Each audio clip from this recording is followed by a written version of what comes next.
అండి, ఇది శ్రీరామనవమి రోజు వీడియో. మార్నింగ్ తొందరగా లేచేసి ఇల్లు తుడిచేసి స్నానం చేసుకున్నాను. ఆ తర్వాత పూజా రూమ్ క్లీన్ చేసుకొని ముగ్గు అయితే పెట్టుకుంటున్నాను. నేను పూజా సామానాన్ని ముందు రోజే క్లీన్ చేసేసి నీట్గా పెట్టుకుంటాను అనమాట. కాబట్టి మార్నింగ్ లేచి దేవుడు అల్మార్ మాత్రమే లైట్గా క్లీన్ చేసేసి దీపం వెలిగించుకుంటాను. ఈరోజు ఏంటంటే దేవుడు అల్మార్తో పాటు ఇంకా కింద కూడా లలిత అమ్మవారికి పూజ చేసుకుంటాను కాబట్టి అక్కడ కూడా ముగ్గు అయితే వేసుకున్నాను. ఎప్పుడు ముగ్గు అయితే మంచిగా వస్తుంది. ఈరోజు వీడియో తీస్తున్నానండి, బర్రిగా వచ్చింది, అయినా పర్వాలేదులేండి, వేసిన తర్వాత చెరపకూడదు కదా, అందుకనేసి అదే అలా ఉంచేసాను. దేవుడు అల్మార్లో ఉన్న లలితమ్మ ఫోటో తీసేసి కింద పెట్టుకొని పూజ చేసుకుంటానండి. ఎందుకంటే పైన అల్మార్లోనే పూజ చేసుకోవాలి అని అంటే చాలా టైం టేకింగ్ అవుతుంది కదా పూజ. అష్టోత్తరాలు సహస్రనామాలు అన్నీ చదువుకోవాలి కాబట్టి అలా నిలబడి పూజ చేయాలన్నా కూడా అస్సలు ఏం బాగోదు. అందుకని ఫోటోవే కింద పెట్టుకొని పూజ అయితే చేసుకుంటాను. నేను ఈ పూజ అన్నీ రెడీ చేసి పూజ చేసేసరికి మినిమం 10:30 అయిపోద్ది అనమాట. అందుకనేసి కిందే పెట్టుకుంటాను ఎక్కువగా. తర్వాత పూజా సామాన్ అన్నింటికి కూడా బొట్లో పెట్టుకుంటానని చందనం కలుపుకున్నాను. నేను నైట్ పడుకునే ముందే గ్యాస్ స్టవ్ కూడా క్లీన్ చేసి పెట్టుకుంటానండి. అప్పుడే కదా మార్నింగ్ లేచేసరికి కిచెన్ కౌంటర్ చూడంగానే పాజిటివ్ వైబ్రేషన్ వస్తుంది, అందుకనేసి అనమాట. ముందు గ్యాస్ స్టవ్కి బొట్లు పెట్టేసుకొని తర్వాత పూజా సామాన్ అన్నింటికి బొట్లు అయితే పెట్టుకుంటాను. ఇలా బొట్లో పెట్టుకొని ఇవి సర్దుకునేటప్పటికే ఎక్కువ టైం పట్టేస్తుందండి మనకి. కానీ నేను మార్నింగ్ మాత్రమే చేస్తానన్నమాట, టైం పట్టినా పర్వాలేదు అనేసి.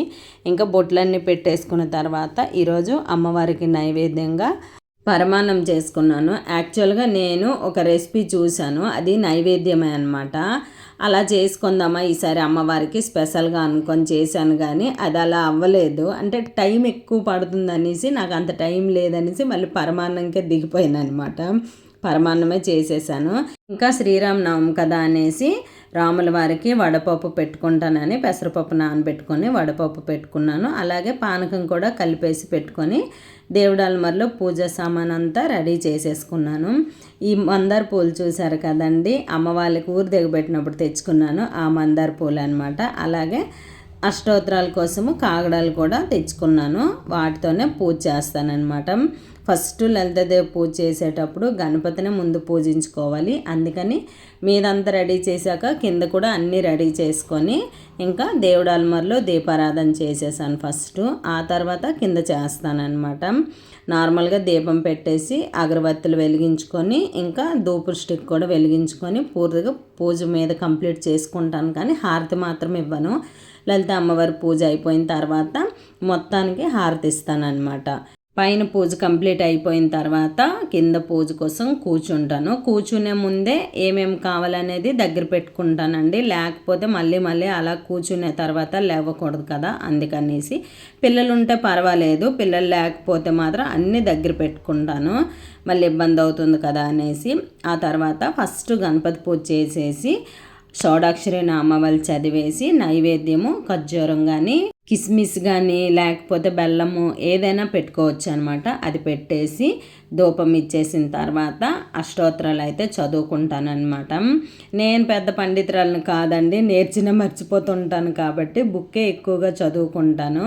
తర్వాత సహస్రనామాలన్నీ ఫోన్లో వేసుకుంటాను. బుక్లో కూడా ఉన్నాయి కానీ మనము సంస్కృతిలో ఉంటాయి కాబట్టి తొందరగా చదవలేము, ఎక్కువ టైం అయిపోతుంది అనమాట. అందుకనేసి ఫోన్లో వింటాను. కాకపోతే నేనే చదువుకోవడానికి ప్రయత్నిస్తాను కూడా అనమాట ఈసారి.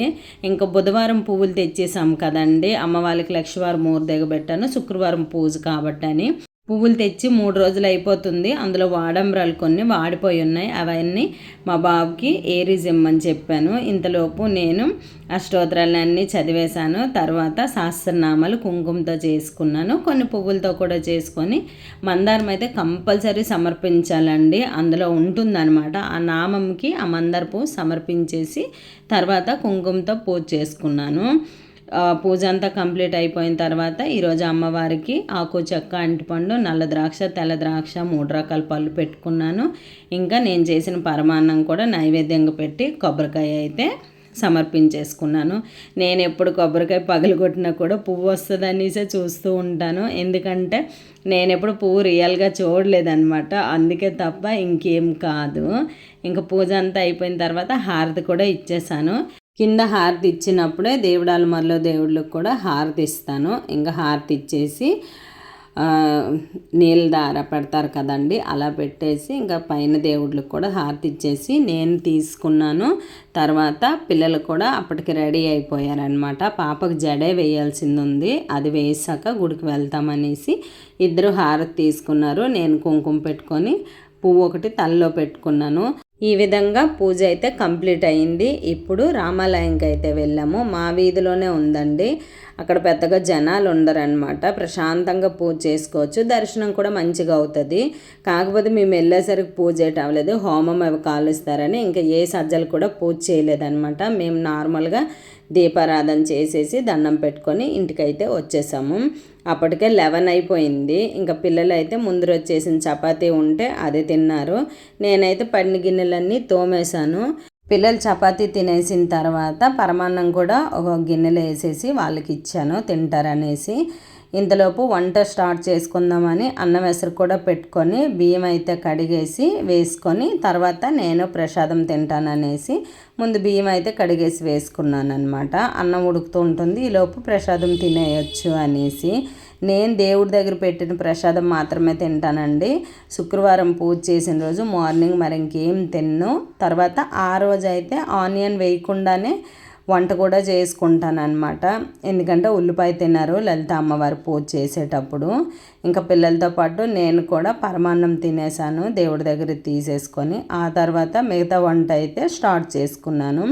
నార్మల్గా పప్పు అయితే చేసుకుందాం అనేసి పచ్చిమిర్చి టమాటా ఇంకా కరివేపాకు వేసుకొని ఉల్లిపాయలు వేయకుండా తాలింపు పప్పు పెట్టుకున్నాను అనమాట. అన్నం ఉడికేలోపు రెడీ చేసుకుందామని వీటితో పాటు పొటాటో కర్రీ కూడా చేసుకుందామనేసి వాటికి కూడా రెడీ చేసుకున్నాను. అన్నం ఉడికేలోపు ఈ పని అయితే కంప్లీట్ అయిపోతుంది కదా అనేసి అన్నీ ఇలా రెడీ చేసుకున్నాను. అదేంటో నార్మల్ రోజుల కంటే కూడా ఇలా పూజల రోజుల ఇంట్లో చాలా అలీకిడిగా ఉన్నట్టు అనిపిస్తూ ఉంటుంది. నాకైతే శుక్రవారము పూజ చేసిన రోజు అయితే ఇంట్లో ఎంత అలికిడిగా ఉన్నట్టు ఉంటుందో హ్యాపీగా అనిపిస్తుంది. మనసుకు కూడా ప్రశాంతంగా ఉంటుందన్నమాట. కాకపోతే పూజ చేసిన రోజు ఆకలి కూడా ఎక్కువగా వేస్తుంది. నార్మల్ రోజుల్లో 11-12 దాకా ఏం తినకపోయినా కూడా ఆకలి అనిపించదు. ఈరోజు మాత్రము పూజ చేస్తామనేసి ఏమో కానీ చాలా ఆకలి అనిపించేస్తుంది అనుకోండి. కానీ నైవేద్యం తప్ప ఇంకేం తినకూడదు. టిఫిన్ చేసిన వాళ్ళు చేస్తారేమో కానీ నేనైతే చేయను. ఇంకా అన్నం ఉడికిపోయిన తర్వాత పప్పు అయితే తాలింపు పెట్టేశాను. డైరెక్ట్గా పెట్టేశానులేండి. మళ్ళీ పప్పు ఉడికించుకొని పోపు పెట్టుకునే బదులు ఫస్ట్ పోపు వేసేసి తర్వాత పప్పు ఉడికించుకున్నాను. ఒక 2-3 విజిల్స్ వచ్చేస్తే పప్పు అయితే చక్కగా ఉడికిపోతుంది అనమాట. ఇవైతే పప్పు నానపెట్టుకున్నానండి నైట్ ఇడ్లీకి. ఆ తర్వాత రోజు దోశ కోసం అనేసి. ఎందుకంటే పిల్లలకి మా ఆయనకి బాగా అలవాటు అయిపోయాయి అనమాట టిఫిన్లో. మా ఆయనకు ముందు నుంచి అలవాటు, పిల్లలు కూడా అదే అలవాటు చేసుకున్నారు. అందుకనేసి పప్పులు నానబెట్టేసుకున్నాను. తర్వాత ఒక సైడ్ పప్పు పెట్టేసుకొని ఇంకో సైడ్ బంగాళదుంప కర్రీ కూడా చేసుకున్నాను. మా బాబు ఉంటే మాత్రం వాడే కొబ్బరి అయితే తురుముతాడండి. పెద్ద పని కాదు, అందులో పెట్టేసి తురిమేయడమే, కానీ అది కూడా కేర్ఫుల్గా పట్టుకోవాలి, లేకపోతే చేతులకు గీరేస్తుంది అనమాట. వాడు తురిమేసిన తర్వాత నేనేమో పప్పు అయితే వేసుకున్నాను. ఫస్ట్ ఇడ్లీకి వేసుకున్నాను, ఆ తర్వాత అట్టుకు వేసుకుందామా అని అనేసి ఒక సైడ్ వంట చేస్తూ ఇంకో సైడ్ పప్పులు అయితే గ్రైండ్ చేసుకుంటున్నాను. ఈ విధంగా 2 సార్లు ఇడ్లీకి తర్వాత దోశకి రెడీ చేసుకున్నానంటే నాకు ఒక 4-5 రోజులు వస్తుందన్నమాట. ఇంకా నాకున్న నీట్నెస్కి నాకు ఎక్కువ ఓసిడీలండి. వంట చేస్తుండగా కిచెన్ కౌంటర్ క్లీన్ చేస్తా, గ్యాస్ స్టవ్ సైడ్లు అంతా క్లీన్ చేస్తూ ఉంటాను. అలాంటి ఓసిడీ టైప్ అనమాట నేను. ఇంకా పప్పు ఉడికిపోయిన తర్వాత పొటాటో కర్రీ కూడా రెడీ అయిపోయింది.